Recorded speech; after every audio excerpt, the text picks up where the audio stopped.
Fala galera, tudo certinho? Maravilha! No bloco passado, a gente estava conversando e eu deixei uma perguntinha no ar para vocês.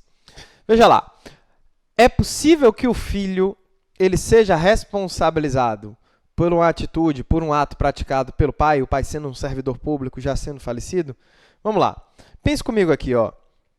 Se o pai ele deixa uma herança, se o pai deixa herança para o filho, aí sim existe um tipo de responsabilidade. Só que é até o limite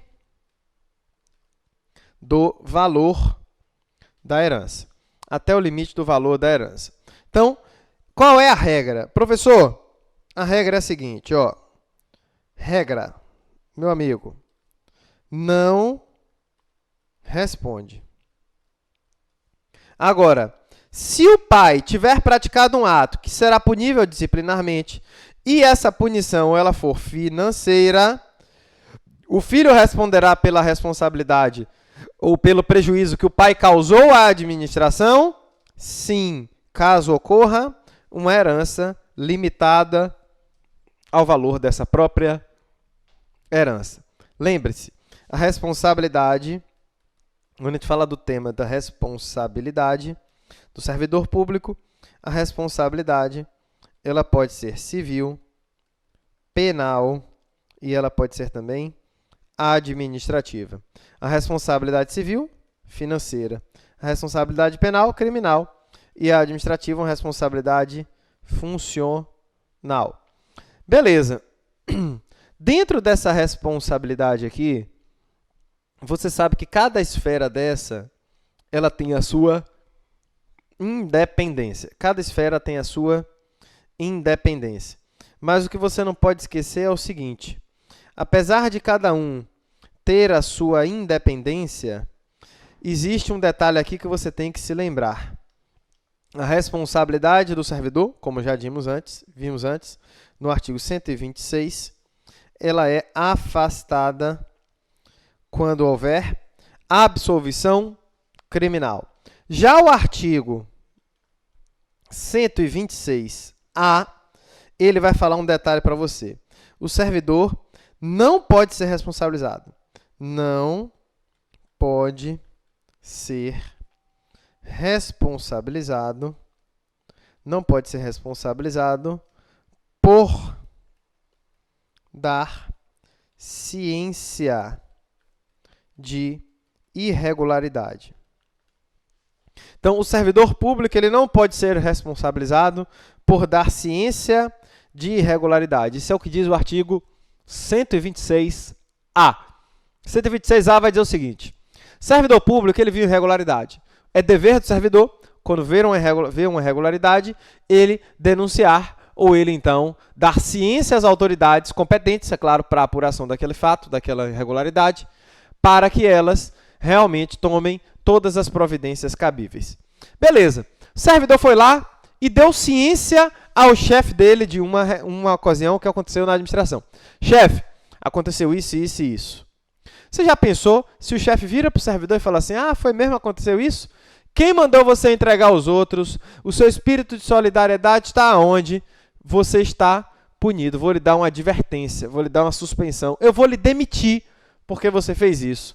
Meus amigos, o servidor público ele não pode ser responsabilizado por dar ciência de irregularidade que aconteceu aqui no âmbito da administração pública. Ele não pode ser responsabilizado nem civil, nem penal e muito menos administrativamente. É o que diz a letra do artigo 126A aqui da Lei 8.112. Nenhum servidor poderá ser responsabilizado civil, penal ou administrativamente por dar ciência de irregularidade de ato praticado por uma outra autoridade ou por um outro servidor público. É uma proteção que o servidor tem, buscando sempre o interesse coletivo, buscando sempre a busca pelo interesse da coletividade, o interesse de todos, que é o nosso principal objetivo aqui em administração pública. Maravilha? Só que quando o servidor ele faz uma coisa errada, ele será sim responsabilizado. Para você dar as punições aos servidores públicos, você deve abrir um processo. Aqui em Direito Administrativo, em Lei 8.112, você tem dois processos. Um processo de sindicância e o processo do PAD, Processo Administrativo Disciplinar. Beleza. Aqui na sindicância, você tem o seguinte, ó. Na sindicância, ela é um processo para apurar. Vai apurar fato e vai apurar autor. Então, a sindicância é um processo utilizado para a apuração de uma irregularidade, seja ela praticada por um autor dentro de um fato. Ok, então a sindicância apura. O fato existiu? Não sei. Vamos apurar. O autor quem é? Não sei. Vamos descobrir quem é. E da sindicância podem surgir aqui para a gente resultados. Resultados. Quais são os resultados que a sindicância ela pode aplicar? Primeiro resultado é o arquivamento do processo. Arquivamento do processo. Segundo resultado é a advertência. Advertência. Terceiro resultado, o que mais cai, é a suspensão de até 30 dias. Graves até 30 dias. E o quarto resultado é a abertura do PAD. Aqui, nós temos uma observação a se fazer. Para a abertura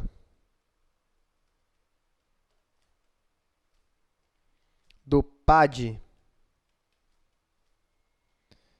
para a abertura do PAD, não é obrigatória a sindicância. Meus amigos, o que é que isso quer dizer? Isso quer dizer o seguinte, ó, que a sindicância ela é dispensável. A sindicância é um procedimento para chegar à apuração do fato ou do autor. Maravilha. Ou fato ou autor. Professor, e se a sindicância tiver como resultado a abertura do PAD, isso quer dizer que para ter PAD, obrigatoriamente tem que ter sindicância? Não. A sindicância ela é um processo, o PAD é outro processo. Professor, me diga uma coisa, se não sabe qual é o fato, pode abrir uma sindicância? Sim. E se a gente na sindicância descobriu qual é o fato, mas ainda não descobriu qual é o autor, é possível se abrir outra sindicância? É.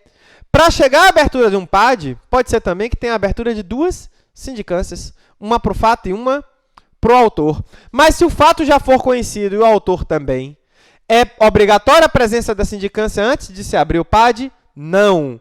Não é obrigatória a presença da sindicância antes de se abrir um PAD. O PAD é um procedimento independente. É claro que o último resultado da sindicância é a abertura do PAD. Mas você não pode levar em consideração que isso sempre vai acontecer. Quando você tem um PAD, não tem obrigatoriamente a abertura de uma sindicância. Professor, nós estamos apurando o fato. Só que tem um sujeito aí que a gente tem uma suspeita que ele praticou irregularidade e ele é muito influente aqui na administração. É possível se fazer o afastamento deste sujeito? Sim, é possível sim. O afastamento preventivo. Meus amigos, o afastamento preventivo, ele não é punição. Então, vou colocar aqui, não é punição. O afastamento preventivo, ele não é punição. Este afastamento preventivo, ele é um afastamento para investigar. Você vai investigar se a situação realmente ela ocorreu ou não. E aí, com essa investigação, você vai chegar ao quem é realmente, ou se o sujeito ele é ou não é quem praticou a irregularidade. Esse afastamento ele tem prazo. O prazo para a gente é de até 60 dias. e pode ser prorrogado por igual período. E só pode ser prorrogado uma vez por esse igual período.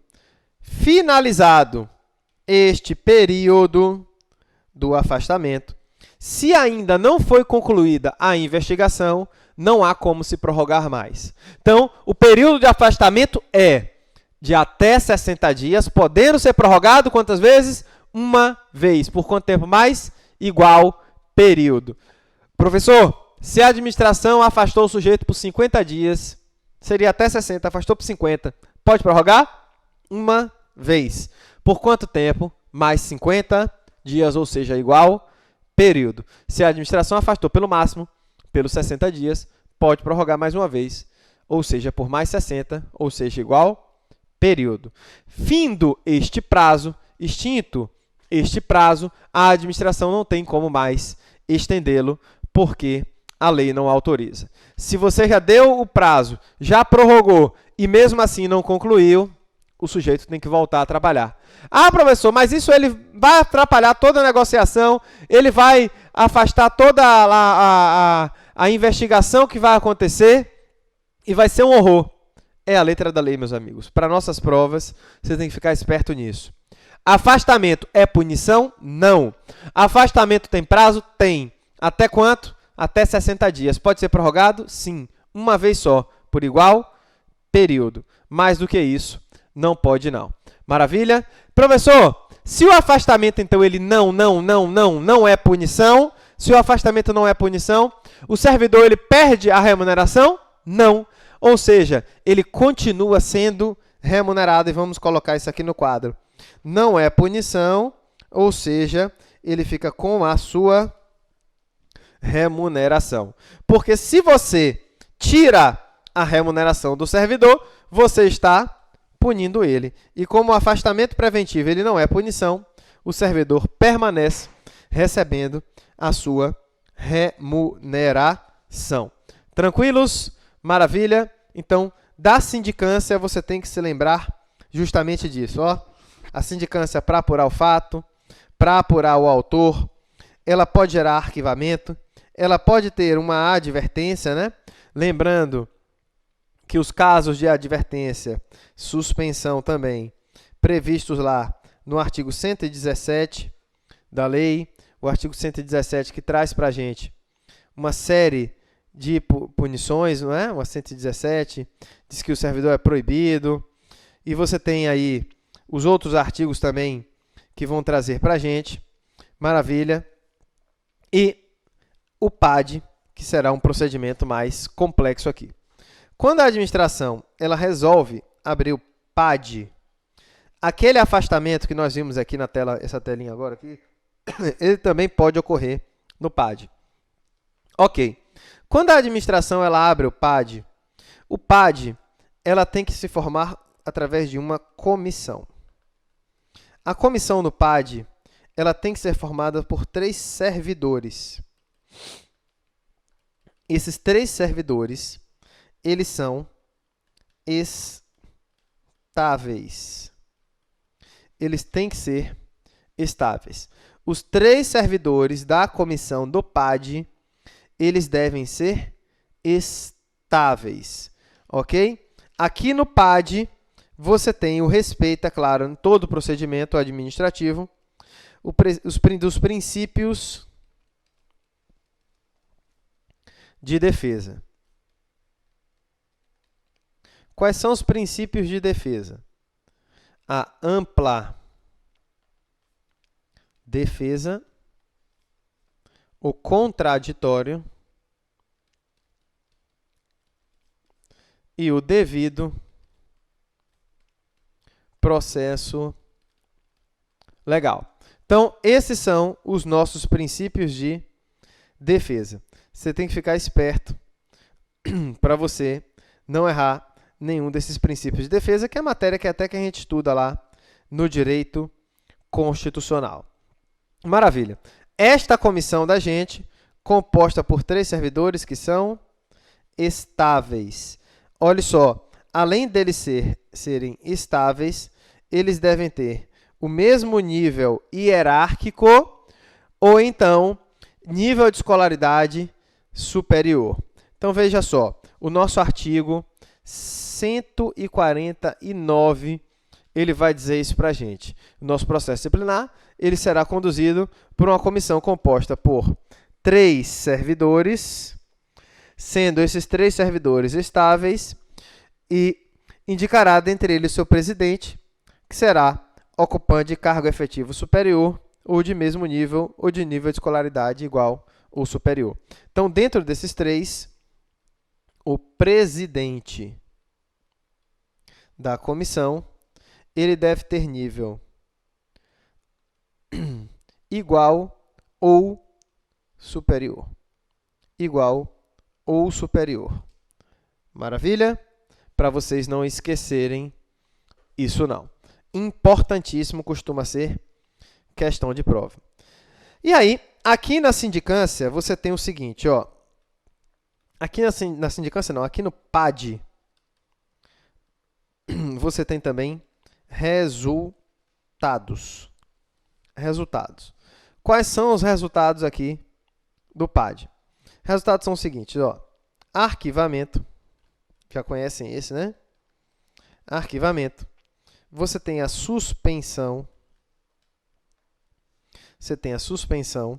Só que a nossa suspensão é aquela de até 90 dias. Suspensão de até 90 dias. Você tem também aqui no nosso PAD a demissão. A demissão. Você tem a terceira punição, que é a cassação da aposentadoria. Cassação da aposentadoria. Vou escrever aqui.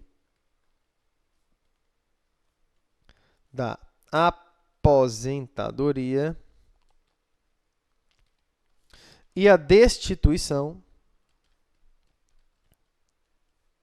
do cargo em comissão ou da função de confiança.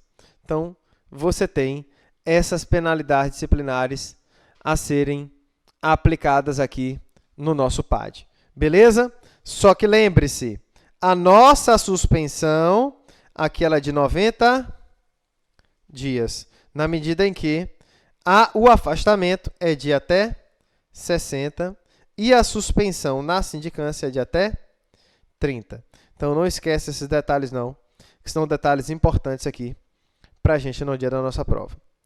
Beleza. Olha só, os casos de demissão, inclusive, aí já vimos no artigo 117 da lei e o artigo 132 da lei.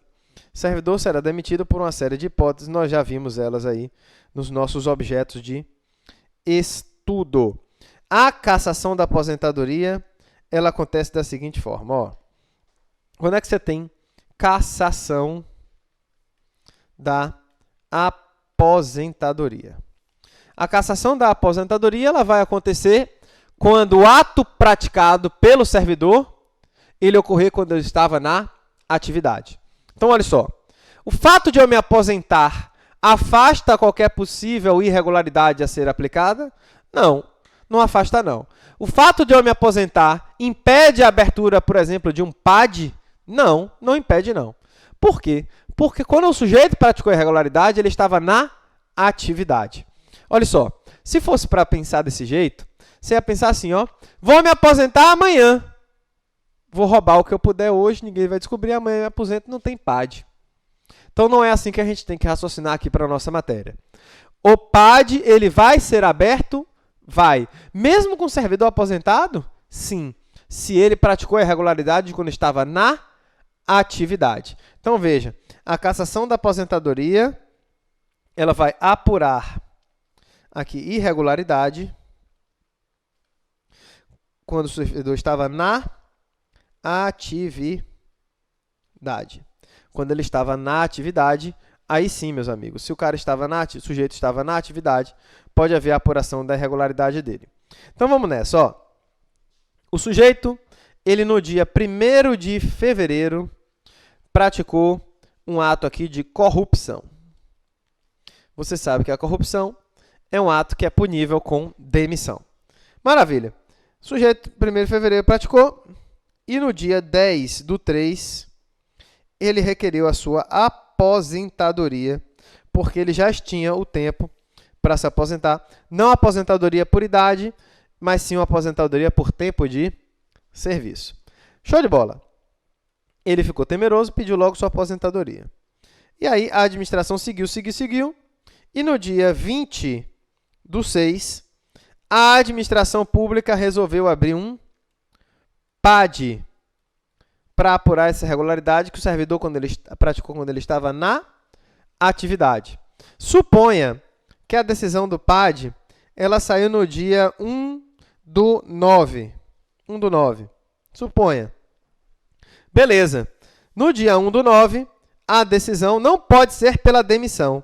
Apesar de o ato de corrupção ser um ato previsto aqui, ó, no artigo 132 e no artigo 117 também, como ato de demissão, eu não posso demitir quem está aposentado. Se o sujeito já está aposentado, a punição a ser aplicada para ele é a cassação da sua aposentadoria. Então, no dia 1º de setembro, a administração fará a cassação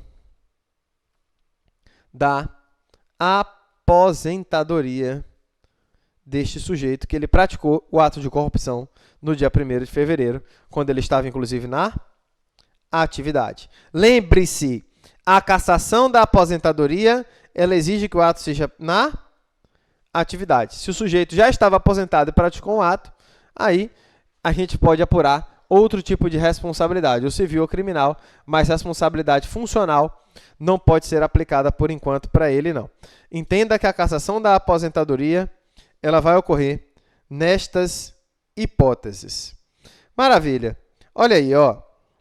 Quando a gente fala da cassação da aposentadoria, tem muito servidor que usa dessa tática pensando que vai fugir. Mas não tem como não, meu amigo. Quando você pratica na atividade algo, você será punido, mesmo que você esteja inativo depois. Professor, existe prazo para a abertura de um processo, por exemplo, um processo disciplinar? Existe sim. Mas deixe primeiro eu lhe explicar uma coisa. Você pode ter arquivamento, você pode ter suspensão e você pode ter também aqui, o que não é punição, o seu afastamento. Beleza, o afastamento vimos, até 60 dias, a coisa toda que a gente já estudou. Maravilha. Deixa eu lhe perguntar uma coisa. É possível que a suspensão do servidor ela seja convertida em multa? É sim. É possível que a suspensão do servidor ela seja convertida em multa. Essa multa ela será de 50% do valor da diária do servidor. Então, entenda. Se o servidor, vou botar no quadrinho aqui para a gente. Se o servidor ele sofre uma suspensão de 50 dias, a administração pode converter a suspensão dele em 50% desses 50 dias. Ou seja, quando o sujeito está em suspensão, ele fica sem trabalhar e sem receber. Sem trabalho, sem remuneração. Quando eu converto, ele está com trabalho e com 50% da remuneração. Então, olha que diferença. Quando se suspende o servidor, a suspensão vai gerar para ele a impossibilidade de trabalhar, ou seja, ele fica sem receber. Você sabe que a suspensão aqui, num PAD, por exemplo, ela pode vir até 90 dias. O servidor ficar 90 dias, ou seja, quase 3 meses ou 3 meses, sem receber nada, é algo desesperador. Então, pode haver a conversão. Só que essa conversão ela é um direito da administração pública. É a administração pública que requer esta conversão. E, adivinhe, o servidor público ele não pode questionar. Se a administração pública decidir pela conversão, será convertido sim. Fique esperto com isso, porque é uma grande possibilidade e cai também direto em prova. E aí eu deixo outra perguntinha para você antes da gente partir para o nosso próximo bloco. Olha só, as punições administrativas previstas na Lei 8.112, elas prescrevem? Te respondo aí no nosso próximo bloquinho. Valeu, tchau, tchau.